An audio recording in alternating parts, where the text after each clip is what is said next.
Galatia ପୁସ୍ତକ 5 ପର୍ବ 19ରୁ 21 ଯଦି ଆମେ ପଢ଼ୁ ସେଠାରେ ଲେଖାଯାଏ କି ପ୍ରକାର ଲୋକମାନେ ଈଶ୍ୱରଙ୍କ ରାଜ୍ୟର ଅଧିକାରୀ ହୋଇପାରିବେ ନାହିଁ। ସେଠାରେ ବିଚାର, ଅସୁଚିତା, କାମୁକତା, ପ୍ରତିମା ପୂଜା, କୁହୁକ, ଶତ୍ରୁତା, ବିବାଦ, ଦେଶ, କ୍ରୋଧ, ସ୍ୱାର୍ଥପରତା, ଦଳଭେଦ, ମତଭେଦ, ଈର୍ଷା, ମତତା, ରଙ୍ଗରସ ଏହି ପ୍ରକାର କାର୍ଯ୍ୟ ଯେଉଁମାନେ କରନ୍ତି ସେମାନେ କେହି ମଧ୍ୟ ଈଶ୍ୱରଙ୍କ ରାଜ୍ୟର ଅଧିକାରୀ ହୋଇପାରିବେ ନାହିଁ।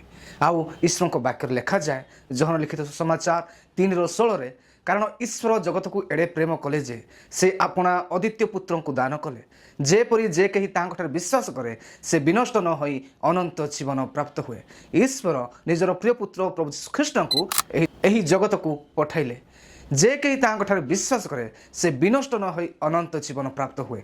କିନ୍ତୁ ଯେ କେହି ତାହାଙ୍କୁ ବିଶ୍ୱାସ କରେ ନାହିଁ ସେ ବିନଷ୍ଟ ହୋଇଯାଏ, ସେ କଦାପି ଈଶ୍ୱରଙ୍କ ରାଜ୍ୟର ଅଧିକାରୀ ହୋଇପାରେ ନାହିଁ।